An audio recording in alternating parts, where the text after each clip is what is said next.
अच्छा, ये चैप्टर 7 का टॉपिक है प्रोग्राम डेवलपमेंट लाइफ साइकिल। ठीक है। इसको हम यहाँ से दोबारा शुरू कर रहे हैं। थोड़ा सा हमने पहले भी किया था। मूसा, याद है आपको? ये हमने किया था पहले। Yes sir. हमारी आवाज़ बहुत हल्की आ रही। यस सर, किया था पहले। ठीक है, तो इसको हम दोबारा से यहाँ रिवाइज कर रहे हैं। तो फॉर न्यू कमर्स ऑल्सो।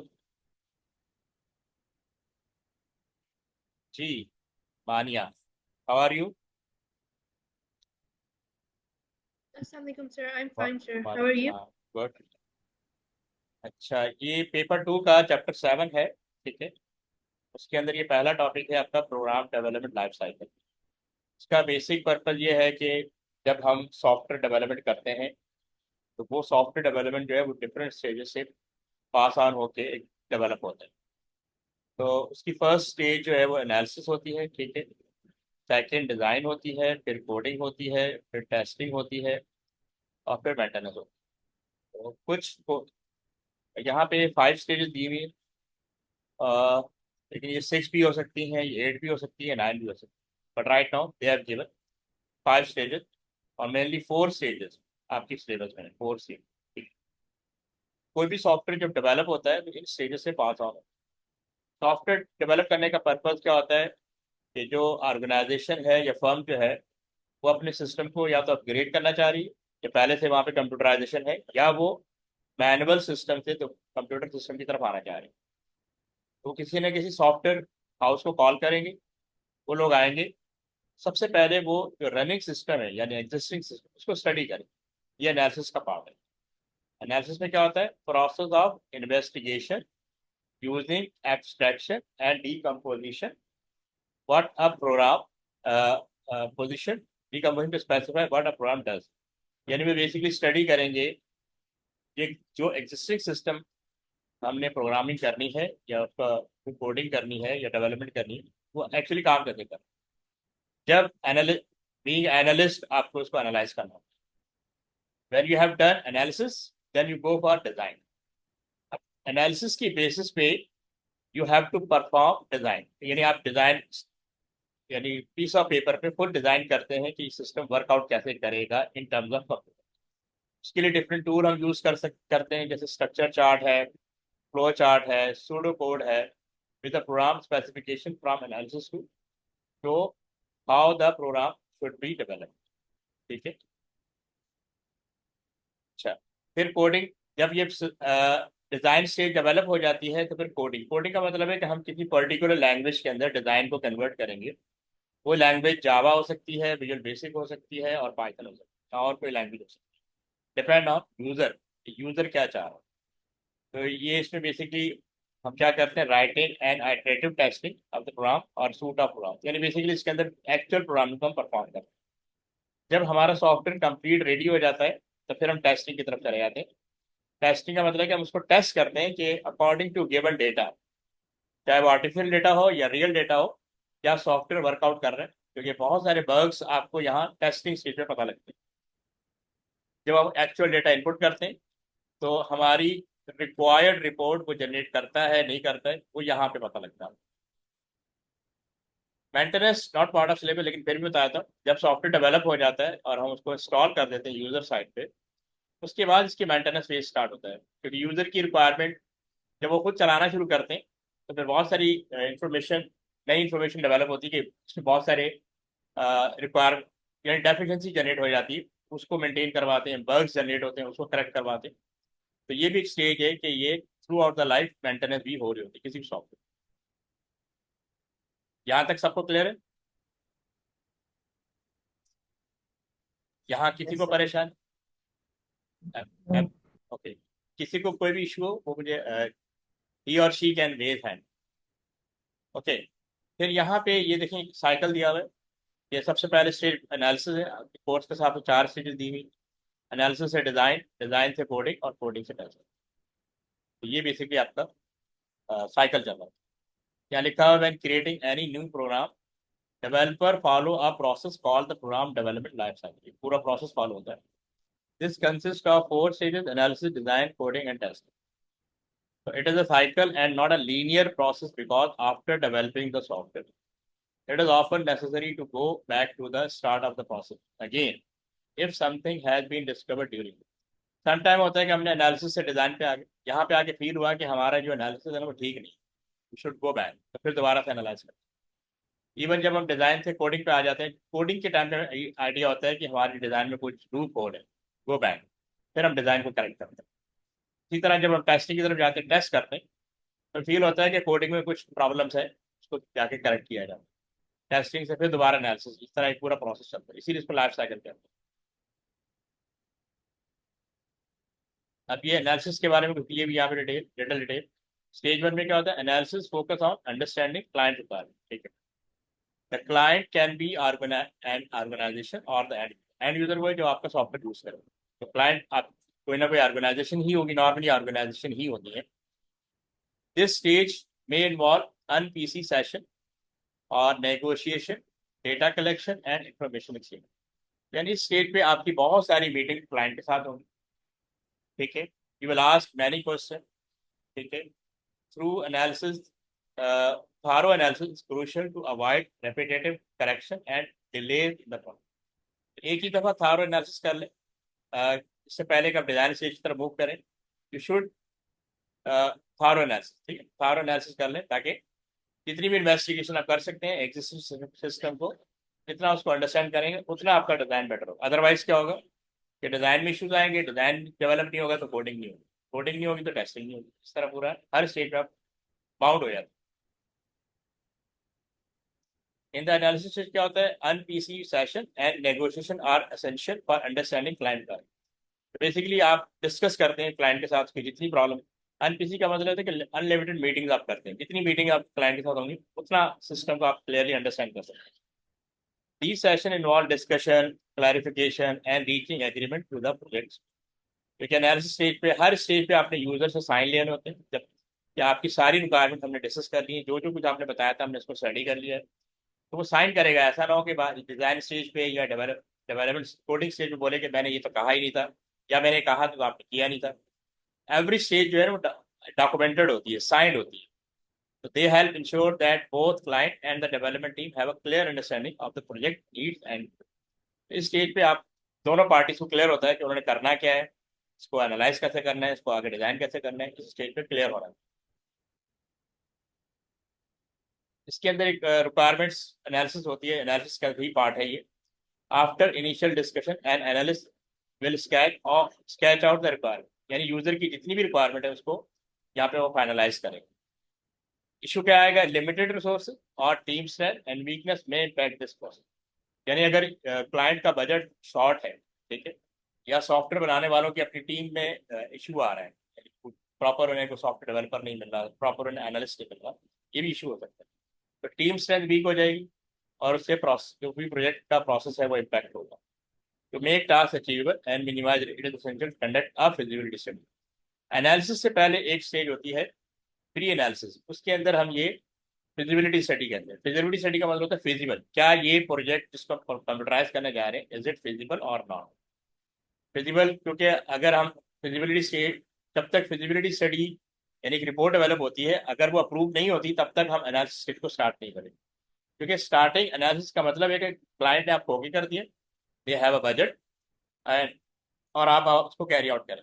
लेकिन फिजिबिलिटी स्टडी पे या तो स्टॉप लग जाता है, क्योंकि फिजिबिलिटी स्टडी डेमोन्स्ट्रेट करेगी कि क्लाइंट के लिए ये प्रोजेक्ट फिजिबल है या नहीं, उसके बजट में आ रहा है कि नहीं आ रहा, और कौन से ऑप्शन हो सकते हैं, करंट ऑप्शन को छोड़ के कोई और ऑप्शन देख लें। Feasibility study report is created to highlight problem and suggest possible solution. तो जितने भी, ये बता रहा था कि जो भी प्रॉब्लम्स हैं, पता लगता है फिजिबिलिटी स्टडी पढ़ के क्लाइंट को पता लगे कि ये तो प्रोजेक्ट बनने जा रहा है, ये कंप्यूटराइजेशन, ये मेरे बजट से आओगे, तो वहीं स्टॉप कर देगा ताकि एनालिसिस स्टेज स्टार्ट ही ना। क्योंकि एनालिसिस स्टेज के स्टार्ट होने का मतलब ये है कि आपने टीम को इन्वॉल्व कर लिए, now they will work on that. उसके लिए आपको पेमेंट करनी पड़ेगी, एवरी स्टेज पे आपको पेमेंट करनी पड़ेगी, ठीक है। अच्छा, अब यहाँ पे कॉन्सेप्ट आता है एब्स्ट्रैक्शन और डीकम्पोजिशन। ये भी आगे जाके क्लियर होगा, लेकिन पहले से बताता हूँ। Stage 3 involve abstraction and decomposition of requirement. अब ये दो डिफरेंट टर्म्स हैं। एब्स्ट्रैक्शन का मतलब होता है abstraction focus on selecting relevant information and ignoring irrelevant. यानी आप सिर्फ रेलिवेंट इन्फॉर्मेशन को गेट करेंगे, यूज करेंगे, और जो इररेलेवेंट उसको इग्नोर करेंगे। कैसे? एग्जांपल देते हैं, जैसे कार है, बीइंग अ राइडर आप कार को राइड करेंगे, ठीक है। आपका कंसर्न ये नहीं है कि कार के इंजन कैसे काम कर रहे हैं, आपका कंसर्न ये है कि how to ride, how to drive. ठीक है, आप ड्राइव करेंगे कार को। आपका कंसर्न ये है कि कार को फंक्शनली परफॉर्म करना चाहिए, जो उसका काम है, मूव करना चाहिए, गियर सही होने चाहिए, ब्रेकें सही होनी चाहिए, ठीक है। आपका कंसर्न ये है। गियर कैसे काम कर रहा है, ब्रेकें कैसे काम कर रही है, इंजन कैसे काम कर रही है, ये आपका कंसर्न है। इस तरह की कॉन्सेप्ट हम कहते हैं एब्स्ट्रैक्शन। ठीक है, यानी जहां पे डिटेल को हाइड कर दिया जाता है। अब डीकम्पोजिशन का मतलब होता है break down a complex problem into smaller manageable task. चूंकि जो सॉफ्टवेयर बनाने जा रहे हैं वो किसी स्कूल का हो सकता है, हॉस्पिटल का हो सकता है, बैंक का हो सकता है, होटल का हो सकता है। तो दी सॉफ्टवेयर वेरी लार्ज। कोई भी सॉफ्टवेयर एज ए होल नहीं बनाया जाता, उसको ब्रेकअप कर दिया जाता है डिफरेंट मॉड्यूल्स के अंदर, डिफरेंट पार्ट्स के अंदर। ठीक है, और फर्ज करें एक स्कूल का सॉफ्टवेयर, उसके 5 मॉड्यूल बन गए, तो हम 5 डिफरेंट टीमें लॉन्च करेंगे। ठीक है, अगर वो क्विक बनाना है, अगर आराम से बनाना है तो एक ही टीम काम करेगी, लेकिन एक मॉड्यूल पे एक वक्त पे काम होगा। पांचों मॉड्यूल जब कंप्लीट हो जाएंगे फिर उनको हम गैदर कर दें, ठीक है, इंटीग्रेट कर दें। तो ये होता है कि आप लार्ज प्रॉब्लम को इतना ब्रेक कर दें कि वो एटमिक हो जाए। एटमिक होने का मतलब है कि फर्दर ब्रेक नहीं हो सकती। वो प्रॉब्लम उतनी जितनी ज़्यादा स्मॉल होगी, उसको एड्रेस करना, उसको कोड करना, उसको सेटल करना इजी होता है। ठीक है, हर एक के लिए इजी हो जाता है। तो these are key element of computational thinking, helping to solve complex problem by simplifying that into small problem. तो डिकम्पोज करने का मतलब होता है कि लार्ज प्रॉब्लम को हम स्मॉलर प्रॉब्लम में कन्वर्ट कर देते हैं, ताकि इजीली उसको हम एड्रेस कर सकें, उसको सॉल्व। ये स्टूडेंट यहाँ तक क्लियर है? Yes, sir. ओके, क्या अरीब आपको क्लियर है यहाँ तक? Yes, sir. ये चैप्टर 7 का पार्ट है, पेपर 2, ठीक है। अच्छा, एब्स्ट्रैक्शन Okay. की आप फर्दर एग्जांपल दीजिए कि प्रॉब्लम क्या है, a person wishes to make a cup of tea, ये आपकी प्रॉब्लम, ठीक है। अब इसको कैसे ब्रेकअप किया?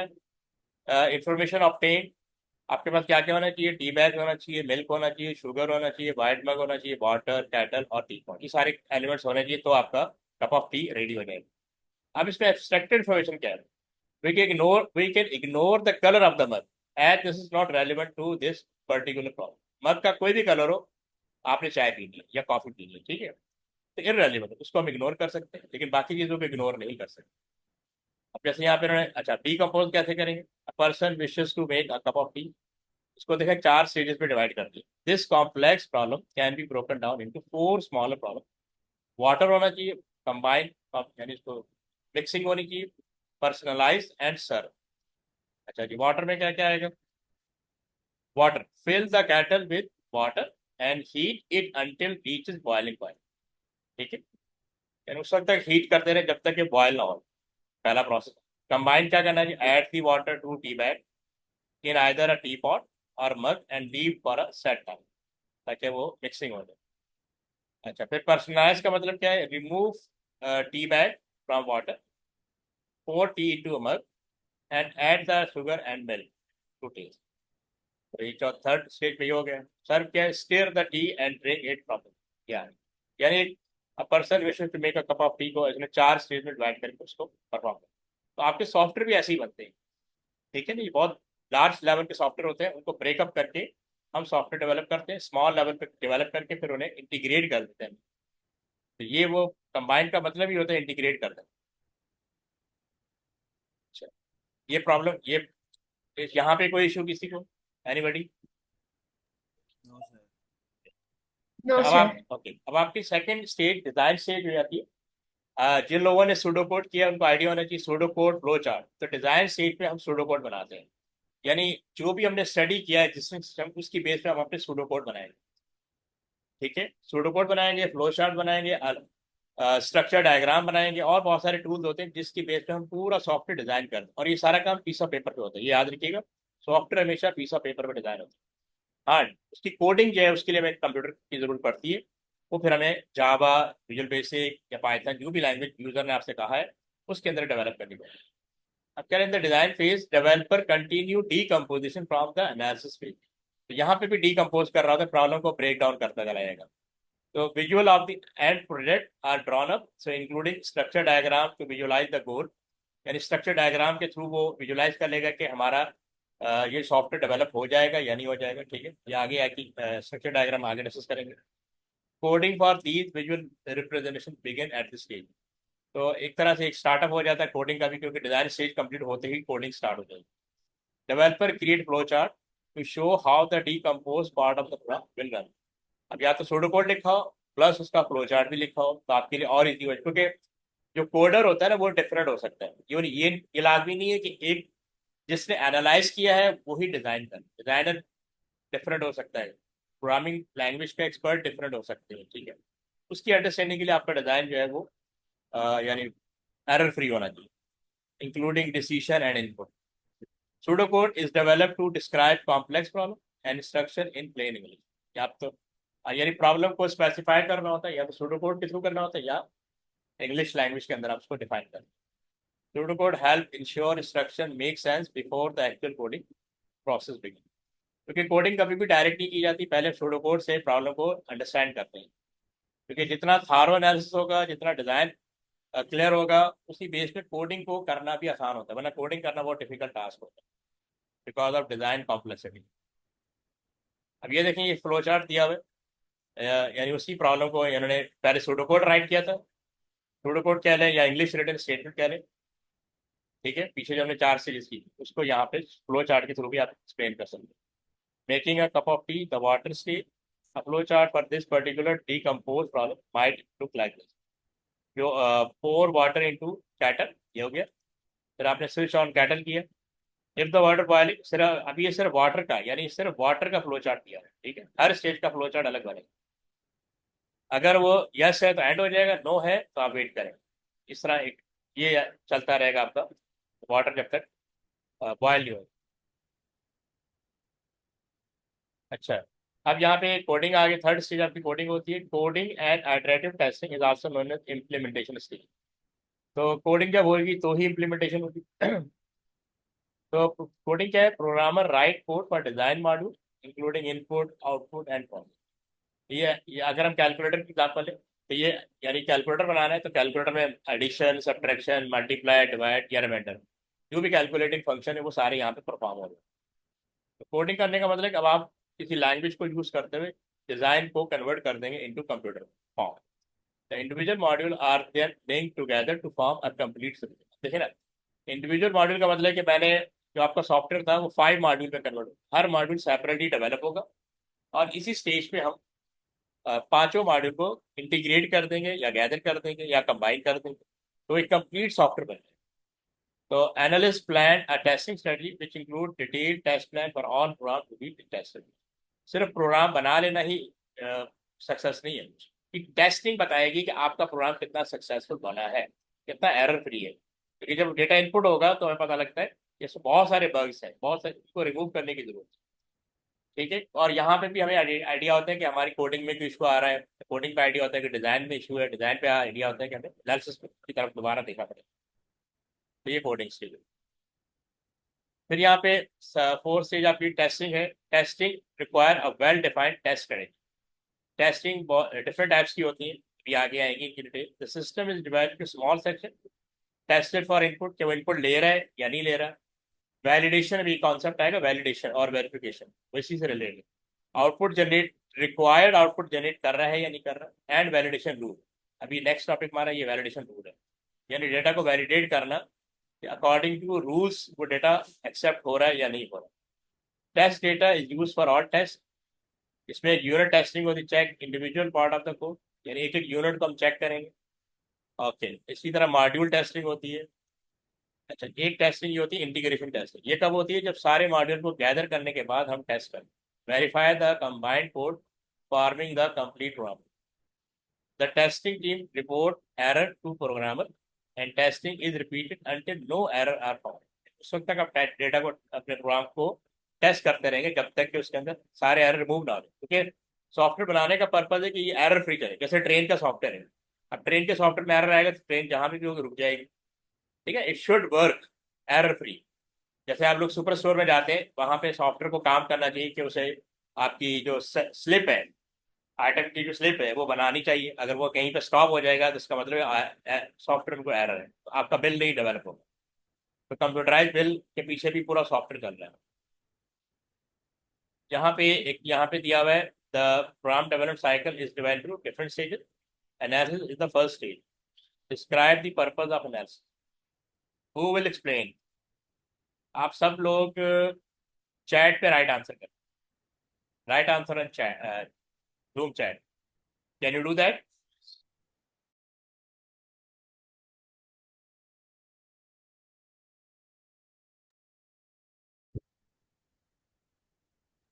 Yes, sir.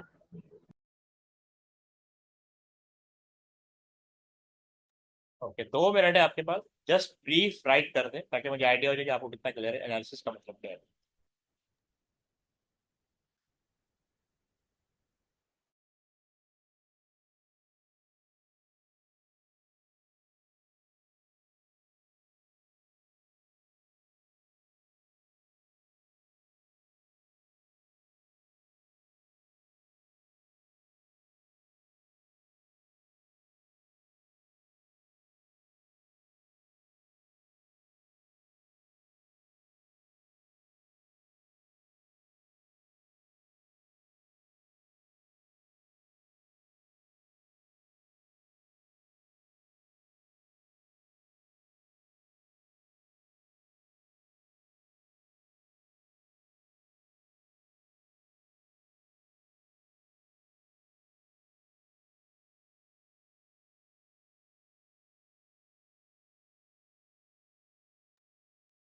Okay, everybody is doing, और should I help you?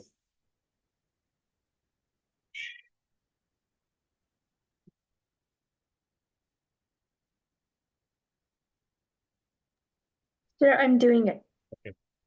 Sir, I'm doing.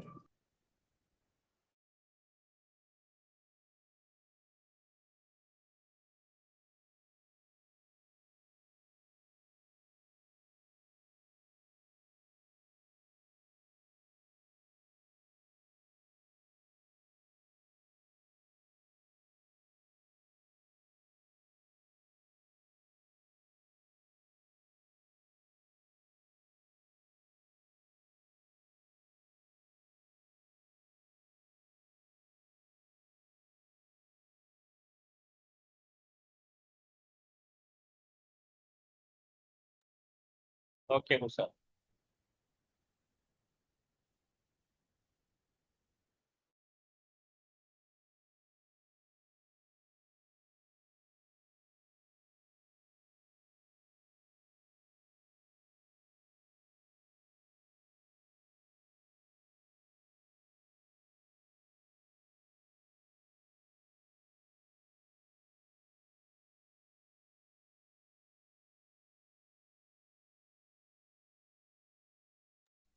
okay, somehow right.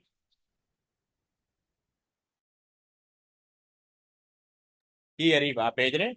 Are you sending? Naufal आप कर रहे हैं? Yes, sir, I'm doing.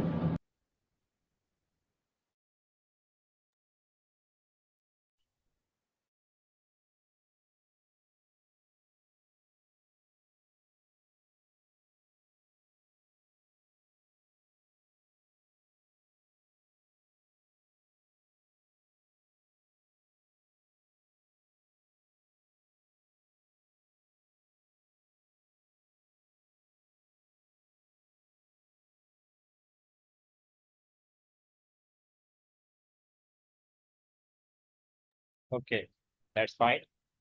फिर हम इसकी आंसर को शो करता हूँ। यहाँ पे लिखा हुआ है, analysis is used to investigate the problem that require a solution and find out what program need to be to do to provide that solution. तो इसकी सिंपल डेफिनेशन है, a system analyst will use interviews and questionnaire to find out what is needed. अच्छा, analysis stage पे basically वो data कैसे collect करेगा? Main purpose होता है collection of data.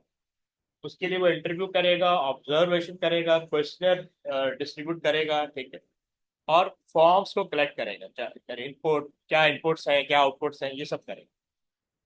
somehow your definition was right.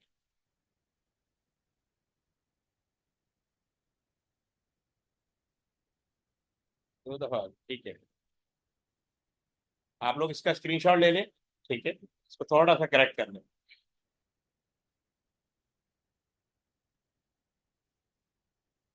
Okay, should I move? Yes. अब ये पूछ रहे हैं identify and describe to other stages of program life cycle. आप जस्ट मुझे नाम बता दें, राइट आप बाद में कर लीजिएगा, ठीक है। Other stages of program life cycle, मानिए आप बताएं। Sir, कौन से? ये एनालिसिस के बाद कौन सी स्टेजेस आती है? इसमें कहा identify describe to other stage of program life cycle. आपकी बुक में 4 स्टेजेस दी गई है। एक तो एनालिसिस हो गया, एनालिसिस के बाद कौन सी स्टेज होती है? Sir, design. Design, good. और क्या नाम है, अरीब आप बताएं, थर्ड स्टेज कौन सी हो सकती है? Testing. दोबारा बोले। Testing. Testing, testing last stage है ना? चलो ठीक है, वो भी ठीक है। और मूसा आप बताएं, डिजाइन के बाद कौन सी स्टेज होती है? तो कोडिंग। कोडिंग, ठीक है। नॉवेल आपको समझ में आ गया स्टेजेस? यहाँ पे दिया हुआ है टू अदर स्टेजेस आर, एक तो डिजाइन हो गया और coding. Document the task, design का मतलब है document the task required for the solution using structure chart. ये एग्जांपल एंड सूडो कोड। तो pseudo code, structure chart, flow chart, data flow diagram, ये वो टूल्स हैं जिसके थ्रू हम एनालिसिस को कन्वर्ट कर देते हैं इनटू डिजाइन। क्योंकि डिजाइन होगा तो कोडिंग होगी, right. Write the program that are required, इस पर्टिकुलर लैंग्वेज में उसको राइट करना। Nafil, is this clear? और इसकी फर्दर डिस्क्रिप्शन दी हुई है, the stages of program development are analysis, design, coding and testing. इस तरह बता सकते हैं। there is lots to do as the program need to be written and fully tested. Okay. अब यहाँ पे डीकम्पोजिशन की फर्दर डिस्क्रिप्शन आ रही है, कंप्यूटर सिस्टम, सब सिस्टम एंड डीकम्पोजिशन। तो सबसे पहले कंप्यूटर सिस्टम के बारे में पता होना चाहिए। ये बता रहे हैं कंप्यूटर सिस्टम का मतलब क्या है, consist of software, data, hardware, communication and people. ये वो 5 एलिमेंट है जो किसी भी कंप्यूटर सिस्टम में कंपलसरी है। सॉफ्टवेयर के बगैर हार्डवेयर रन नहीं होगा और हार्डवेयर के बगैर सॉफ्टवेयर नहीं रन होगा, ठीक है। इनपुट होने के लिए, इनपुट करने के लिए डेटा होना जरूरी है, ठीक है। और कम्युनिकेशन यानी नेटवर्किंग, डिवाइसेस का आपस में कनेक्ट होना या इंटरनेट का होना जरूरी है। And people, those who operate the system. System can be divided to sub system and further into smaller sub systems until each program a single action, ठीक है। जब तक वो एटॉमिक ना हो जाए उस वक्त तक हम प्रॉब्लम को ब्रेक डाउन करते हैं। इसी प्रोसेस को हम डीकम्पोजिशन कहते हैं। Decomposition simplify representation and understanding of system, forming the basis of top down design, ठीक। जिसको टॉप डाउन डिजाइन, क्योंकि आपका ये मेन सॉफ्टवेयर होता है, ठीक है। अब इसको मैं फर्दर डिवाइड कर दूंगा, थ्री कह लें, 4 कह लें या 5 कह लें, जितने भी मॉड्यूल इसके बन सकते हैं ये मॉड्यूल आपका कन्वर्ट हो, ये मॉड्यूल 1 हो जाएगा, ठीक है, मॉड्यूल 2 हो जाएगा, ये सब मॉड्यूल है, ठीक है। ये प्रॉब्लम, इसके अपने मॉड्यूल हो सकते हैं, ये आगे भी काइंड ऑफ इस तरह ब्रेक। तो ये टॉप डाउन होता है, ऊपर से नीचे की तरफ आ रहे हैं, ये प्रॉब्लम को ब्रेकअप करते जा रहे हैं। For solving problem with computer system, decomposition involve breaking down into inputs में कन्वर्ट हो जाएगा, प्रोसेस में कन्वर्ट हो जाएगा, आउटपुट में कन्वर्ट हो जाएगा और स्टोरेज में। फिर कह रहे design and construction method include structure diagram, flow chart, protocode, ये सब डिजाइन स्टेज पर हम यूज करते हैं। इन टूल की बेसिस पे सॉफ्टवेयर डिजाइन होता है। ये दी स्ट्रक्चर डायग्राम, ठीक है, यहाँ से आपको हेल्प आउट हो जाएगा। Structure diagram shows hierarchically how each computer system can be divided into a set of सब सिस्टम। ये मेन सिस्टम है, मेन सॉफ्टवेयर क्या है, उसके 3 मॉड्यूल हैं, सिस्टम, सब सिस्टम 1, सब सिस्टम 2, सब सिस्टम 3।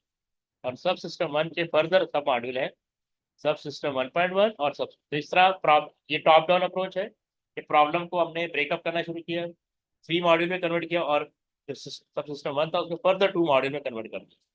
अब होगा क्या कि ये स्मॉल सेक्शन होगा, इसको प्रोग्राम कोड बनाना ईजी होगा, एक भी बना लिया। इन दोनों को जब हम प्रोग्राम कोड बना लेंगे तो इसको वन सिंगल सब सिस्टम 1 में यानी इंटीग्रेट कर देंगे, ठीक है, ज्वाइन कर देंगे। तो अब ये कंप्लीट सब सिस्टम 1। इसको आप ऐसे भी समझ सकते हैं, स्कूल के अंदर बहुत सारे सिस्टम काम कर रहे हैं। एक होता है फीस सिस्टम, एक होता है एडमिशन सिस्टम, एक होता है एग्जामिनेशन सिस्टम, एक होता है लाइब्रेरी सिस्टम।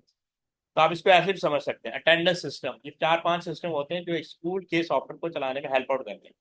तो इनको हर एक को अलग अलग बनाया जाता है, बाद में गैदर कर दिया जाता है। ठीक है, अब जब तीनों सब सिस्टम बन जाएंगे तो इन सबको इंटीग्रेट कर दिया जाएगा, तो ये मेन आपका सॉफ्टवेयर बनेगा। ये स्कूल का सॉफ्टवेयर हो सकता है, हॉस्पिटल का हो सकता है, सुपर स्टोर का हो सकता है, बैंक का हो सकता है। इस तरह हम प्रोग्रामिंग को परफॉर्म करते हैं। ये देख लें, ये फ्लो चार्ट। ये ऑलरेडी जिन जिन लोगों ने सूडो कोड किए हैं फ्लो चार्ट की, उन्हें आइडिया है कि ये डिज़ाइन स्टेज पे हम ये फ्लो चार्ट को यूज़ करते हैं। ये आपकी प्रॉब्लम को सिंप्लीफाई कर देता है, पिक्टोरियल फॉर्म में कन्वर्ट कर देता है। A flow chart shows diagrammatically the steps required to complete task and the order that they are to be performed.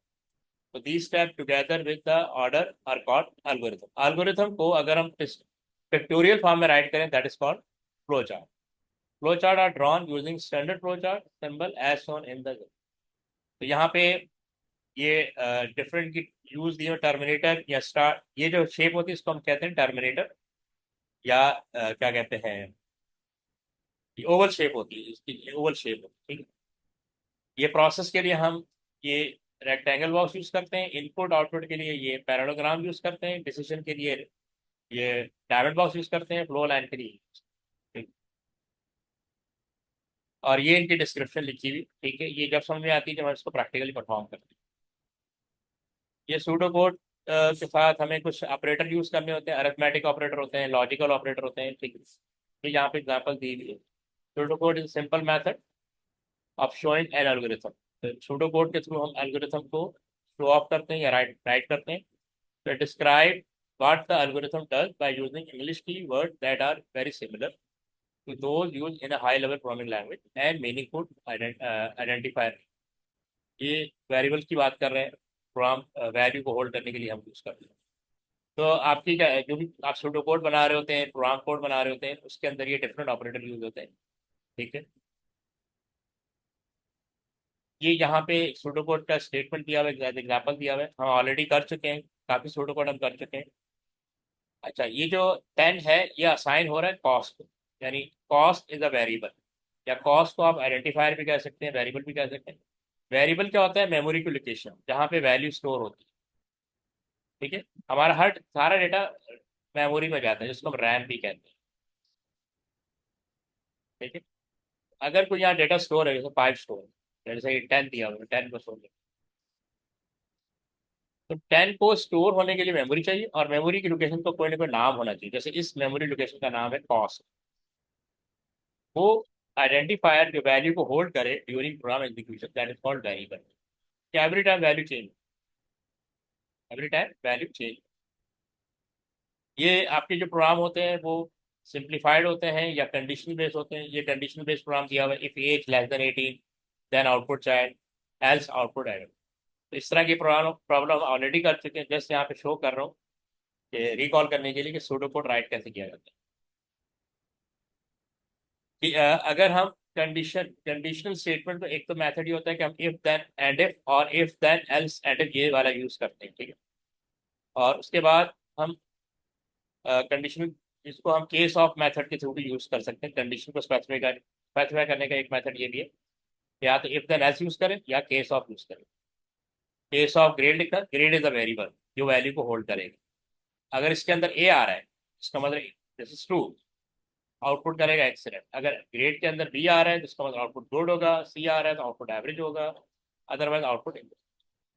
ठीक है, जस्ट अभी एग्जांपल शो कर रहा हूँ, ऑलरेडी कर चुके हैं, दोबारा भी करवाऊंगा आगे जाके। ठीक है, तो आपका जो सूडो कोड होता है, एक तो उसके अंदर सिंपल कोड होता है, सीक्वेंस बेस्ड कोड होता है लाइक दिस, ये सीक्वेंस बेस्ड कोड है। ठीक है, कंडीशन बेस्ड कोड है, इसको हम सिलेक्शन भी कहते हैं। और थर्ड जो होता है वो लूप बेस्ड होता है, कंटिन्यूटी वाला, दिस वन।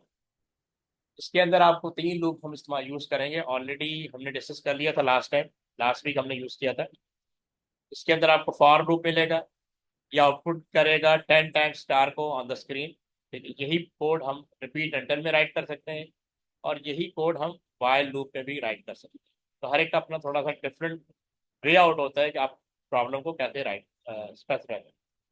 तो ये है सारा डिज़ाइन स्टेज में जो कोडिंग, सॉरी डिज़ाइन स्टेज में जो आप जो टूल यूज़ करते हैं फ्लो चार्ट एल्गोरिथम, तो उसमें देखेंगे प्रॉब्लम को हम सिंप्लीफाई कैसे करते हैं, राइट कैसे करते हैं। ये हम दोबारा करेंगे लूप बेस्ड प्रोग्राम, ठीक है, ताकि आपको फर्दर आइडिया हो जाए। अभी जस्ट आपको शो ऑफ करो। इनपुट लेते हैं, ठीक है, क्योंकि जब तक इनपुट नहीं होगा, ठीक है, प्रोसेस नहीं होगा, ये बात याद रखिएगा। कोई भी आप उस वक्त तक कोई बात नहीं कर सकते जब तक आप सुनेंगे नहीं। When you listen then you give the answer, ठीक है, ये रूल है, ठीक है। ये प्रोसेस होगा और प्रोसेस होने के बाद आउटपुट आएगा, काइंड ऑफ, ठीक है। इसलिए इनपुट हुआ, इनपुट आपने नेम किया, नेम आपकी स्क्रीन पे आ जाएगा, इनपुट आप स्टूडेंट मार्क कर सकते हैं, ठीक है। और आउटपुट क्या आएगा, प्रिंट। इनपुट कमांड है इनपुट लेने के लिए, यूजर से इनपुट लेने के लिए, प्रिंट कमांड है to show output on screen your name is. और यहाँ पे जो भी आपने नेम इंसर्ट किया होगा, ठीक है, अली आपने इंसर्ट किया, यहाँ पे दिखाएगा योर नेम इज अली, तो यहाँ पे स्टोर हो जाएगा। तो नेम क्या है, वेरिएबल जो कि होल्ड कर रहा है वैल्यू। आप इसे कंटेनर भी कह सकते हैं, is a kind of container which hold values, ठीक है। आउटपुट नेम 1 किया, ठीक है, अली नेम 3 किया, वट एवर जो भी वेरिएबल वैल्यू स्टोर हो रही है उसको आउटपुट कर देना। ये फर्दर नेस्टेड कंडीशन है जो मैं बाद में डिस्कस करूंगा, अभी आपको समझ अच्छा है। ये कंपैरिजन ऑपरेटर है, मैंने आपको बताया था डिफरेंट ऑपरेटर यूज होते हैं। पीछे हमने अरिथमेटिक ऑपरेटर देखे थे, यहाँ पे comparison operator, greater than, less than, equal, ये सारे ऑपरेटर हम यूज करते हैं। ये बेसिकली आपके लॉजिकल ऑपरेटर, ठीक है, ये लॉजिकल ऑपरेटर। यहाँ तक कोई किसी को इशू? अब आपका मेन टॉपिक शुरू हो रहा है, दैट इज वैलिडेशन। हम जब डेटा इनपुट करते हैं उसका उसको राइट वे में हमें डेटा इंसर्ट करना होता है सिस्टम, यानी हम कुछ रूल डिफाइन करते हैं कि हमारे रूल के अकॉर्डिंग डेटा टाइप, ना कि सिस्टम एवरी डेटा को एक्सेप्ट कर ले, that is not good approach. तो ये दो चीज़ें होती हैं, वैलिडेशन और वेरिफिकेशन। सबसे पहले वेरिफिकेशन को देखते हैं। For data entry, validation sure that only data that is reasonable is accepted, यानी जो रूल मैंने डिफाइन किया उसके अकॉर्डिंग डेटा एक्सेप्ट होना चाहिए। सिस्टम को अपनी मर्जी से डेटा एक्सेप्ट नहीं करना चाहिए। प्रोग्रामर बहुत सारे रूल डिफाइन करते हैं, अकॉर्डिंग टू दैट रूल क्या कहते हैं, डेटा वैलिडेट होना चाहिए। वेरिफिकेशन क्या होता है, use to check that data does not change as it is being entered. Sometime होता है कि हम डेटा एंट्री कर रहे होते हैं, डेटा चेंज जाता है। समटाइम क्या होता है, डेटा ट्रांसफर हो रहा है एक लोकेशन से दूसरी लोकेशन, जैसे इंटरनेट पे होता है या नेटवर्क के अंदर होता है, तो ड्यूरिंग ट्रांसमिशन डेटा चेंज जाता है। तो हम ये मेक श्योर करते हैं कि डेटा चेंज ना हो, क्योंकि डेटा चेंज हो जाएगा तो आउटपुट चेंज हो जाएगा, और वो आउटपुट आपकी रिक्वायरमेंट नहीं हो। तो वेरिफिकेशन के लिए दो दो मेथड होते हैं, एक होता है डबल एंट्री कि आप दोबारा से एंटर करें, और दूसरा होता है विजुअल चेक। वेरिफिकेशन मीन्स के आपके सोर्स डॉक्यूमेंट पे जो डेटा रिटर्न है वही आपके कंप्यूटर के अंदर होना चाहिए, दैट इज द वेरिफिकेशन। अब इसको वेरीफाई करने के लिए डबल एंट्री मेथड यूज किया जाता है या फिर विजुअल चेक यूज किया जाता है। डबल एंट्री में क्या होता है, the data enter twice and compare to ensure both entries are the same. जैसे आप लोग यूजर अकाउंट क्रिएट करते हैं और जब आपसे कहता है एंटर योर पासवर्ड, तो वो आपसे 2 दफा पासवर्ड इनपुट करवाता है, ताकि मेक श्योर कि ये जो पहला पासवर्ड इनपुट किया है वो सेम होना चाहिए सेकंड पासवर्ड के साथ, यानी 2 दफा एंट्री कराता है, that is the double entry. Visual check ये है कि आप सोर्स डॉक्यूमेंट को भी व्यू करते हैं और स्क्रीन पे जो लिखा है उसको भी व्यू करते हैं, आप मैच करते हैं कि डेटा सेम है या नहीं है, ठीक है। A manual check to ensure the data on the screen is the same as the form. So these are two methods to verify data is correct. क्योंकि डेटा का करेक्ट होना जरूरी है। डेटा की बेस पे प्रोसेसिंग होगी और processing के बेस पे आउटपुट होगा। जैसे अगर आपने किसी ने आपका रॉन्ग रिजल्ट डाल दिया, आपके मार्क्स से 75 और 65 इनपुट कर दिया, तो इसका मतलब आपका रिजल्ट तो यानी चेंज हो गया ना, and that is not acceptable. तो अच्छा, इसी तरह वैलिडेशन एग्जांपल देता हूँ। यानी आप जो मार्क्स होते हैं वो हमेशा 0 से 100 के दरमियान होते हैं, 0 से 100 के दरमियान होते हैं, फर्ज कर लें। तो अगर ये भी तो हो सकता है बिलो 0 कोई मार्क्स इनपुट कर दे और कोई 100 से ऊपर मार्क्स इनपुट कर दे, तो ये नहीं होना चाहिए। अब सिस्टम तो एक्सेप्ट कर लेगा अगर आपने वैलिडेशन रूल स्पेसिफाई नहीं की। तो बीइंग अ प्रोग्रामर मैं इसको मेक श्योर करूंगा कि नेगेटिव मार्क्स इनपुट नहीं होने चाहिए, जो रेंज है मार्क्स की 100 है, 50 है, उससे ऊपर नहीं होना चाहिए। इस चीज को मेक श्योर किया जाता है ड्यूरिंग प्रोग्रामिंग। ठीक है, इसी को हम कहते हैं वैलिडेशन, कि मैंने जो रूल डिफाइन किए होंगे according to that system should take data. अब इसमें एक आता है रेंज चेक, ये हम ग्रेजुअली सारे डिस्कस करेंगे। फिर है लेंथ चेक, फिर है टाइप चेक, फिर है प्रेजेंस चेक, और फिर है फॉर्मेट चेक। ये 6 आपके 5 दिए हुए वैलिडेशन चेक्स। रेंज चेक है check that the value of the number is between an upper value and a lower value. ठीक है, यानी जो आपने रेंज डिफाइन किया, रेंज कैसे हो सकता है, जैसे हमने कहा कि मॉन्टेसरी में जो एडमिशन है वो लेस देन 2.5 ईयर से नहीं होना चाहिए, और ग्रेटर देन 4 ईयर से नहीं होना चाहिए। यानी मॉन्टेसरी में एडमिशन मिनिमम 2.5 ईयर एज होनी चाहिए, और मैक्सिमम 4 ईयर होनी चाहिए। इससे ऊपर को हम एंट्री नहीं देंगे। ये है आपके रेंज। या यूँ कह सकते हैं कि आपने अगर वो गाड़ी drive right, you have to drive the car, तो आपकी रेंज में एज है वो 16 to 18, मिनिमम 16 होनी चाहिए, मैक्सिमम कुछ भी हो सकती है, 60 ईयर्स हो सकती है टाइम। इसी तरह जो डेटा इनपुट करते हैं उसके लेंथ चेक, जैसे पासवर्ड का आता है ना कि मिनिमम 8 कैरेक्टर होनी चाहिए, और मैक्सिमम कुछ भी हो सकता है।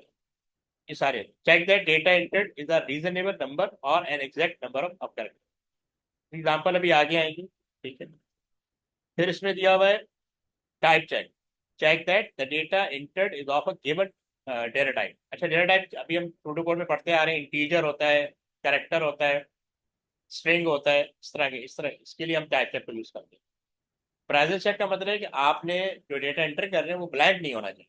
जैसे एनआईसी नंबर ब्लैंक नहीं होता, नेम ब्लैंक नहीं होता, सब। तो आपको आपका फॉर्म एक्सेप्ट नहीं होगा अगर आपने गूगल पे फॉर्म भरा हो, कुछ फील्ड कंपलसरी होती है। अच्छा, फिर कह रहे हैं चेक दैट फॉर्मेट चेक क्या होता है, जो फॉर्मेट स्पेसिफाई किया ना उसी को फॉलो करें। जैसे डेट का फॉर्मेट होता है कि डेट आप ऐसे डालें, यहाँ पे डे डे आएगा, यहाँ पे आपने डे इनपुट करना है। ठीक है, यहाँ पे मंथ करना है, और यहाँ पे ईयर करना है। फॉर्मेट कुछ इस तरह का हो सकता है कि जैसे आपने यहाँ मंथ किया और यहाँ पे ईयर किया, यानी ये सीक्वेंस। कुछ फॉर्मेट ऐसे हो सकते हैं कि ईयर पहले करें, फिर आप मंथ इंटर करें, फिर आप डे इंटर करें। तो ये फॉर्मेट होता है कि जो फॉर्मेट यूजर को स्पेसिफाई किया जाता है उसी के अकॉर्डिंग डेटा एंट्री करें। ठीक है, यहाँ तक क्लियर है जी स्टूडेंट? किसी को इशू यहाँ पे? No, sir. अब यहाँ पे कह रहे हैं ensuring that data has not change during transfer और input, a computer reference verification. Data input करते वक्त या ट्रांसफर करते वक्त सोर्स में और डेस्टिनेशन के डेटा में कोई डिफरेंस नहीं होना चाहिए। If there is a difference, then तो आपका डेटा करप्ट हो गया समझो। तो verification is crucial process in data integrity. यानी डेटा इंटीग्रिटी का मतलब सोर्स और टारगेट साइड पे डेटा सेम होना चाहिए, and data communication aiming to confirm that the data received is exactly the same as the data sent। जो भी data receive हो रहा है वो सेम होना चाहिए जैसे उसको सेंड किया गया। यानी अगर मैंने 16 बिट भेजी है तो 16 बिट ही रिसीविंग एंड पर। ये है इसके फर्स्ट मेथड है डबल एंट्री। सब लोग इसको गो थ्रू करें विद इन 2 मिनट। ठीक है, जस्ट गो थ्रू।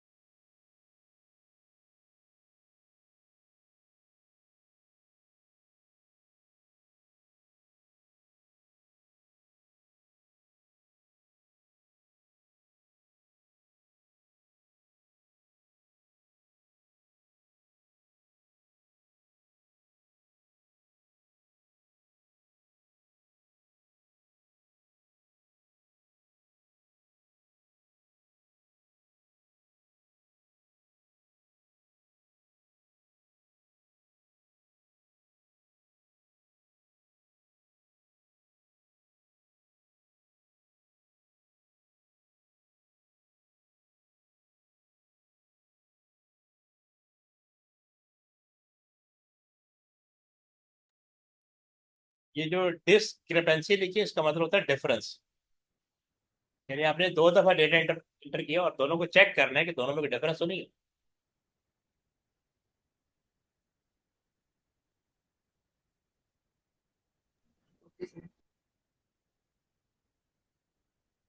जी मूसा, आपने पढ़ लिया? Yes, sir. समझ में आ गया? Yeah. अब ये देखिए, यहाँ पे एग्जाम्पल भी दी, 1 2 3 4 5, आपने पहला पासवर्ड डाला और सेकंड टाइम में आपने यही पासवर्ड डालना है, ठीक है? It mean both are same, तो फिर आपको वो नेक्स्ट स्टेप पे जाने देगा कि वेरीफाई हो गया। आपने आपका पासवर्ड 2 दफा आपसे इनपुट करवाया जाता है ताकि वेरीफाई हो कि दोनों दफा आपने सेम पासवर्ड इनपुट किया। ये सबको क्लियर है? Yes. Yes, sir. अब ये विजुअल चेक है, इसको गो थ्रू कर लें विदिन 2 मिनट्स।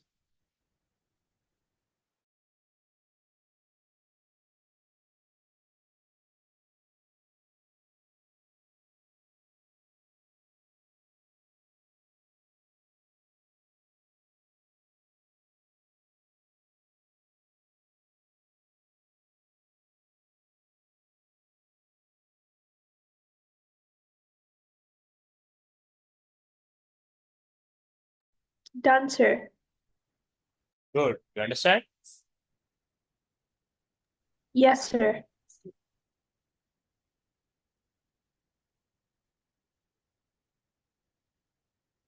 ये नौफिल आपको समझ में आ रहा है?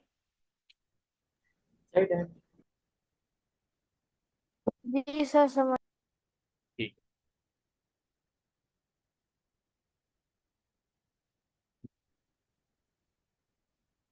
अच्छा, अब हम यहाँ से, हाँ, ये पढ़ें। एक सेकंड होल्ड कीजिएगा।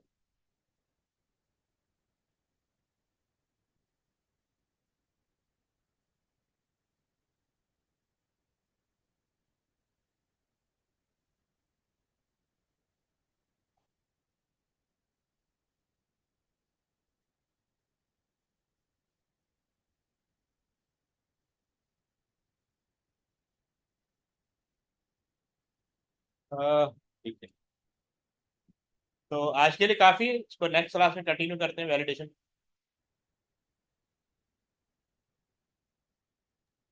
Okay, sir. ठीक है, कल इंशाल्लाह हम चैप्टर 4 करेंगे, पेपर 1 से रिलेटेड। ठीक है, ओके, अल्लाह Okay, हाफिज़। sir. ओके, Allah अल्लाह Hafiz, हाफिज़। sir. Love is.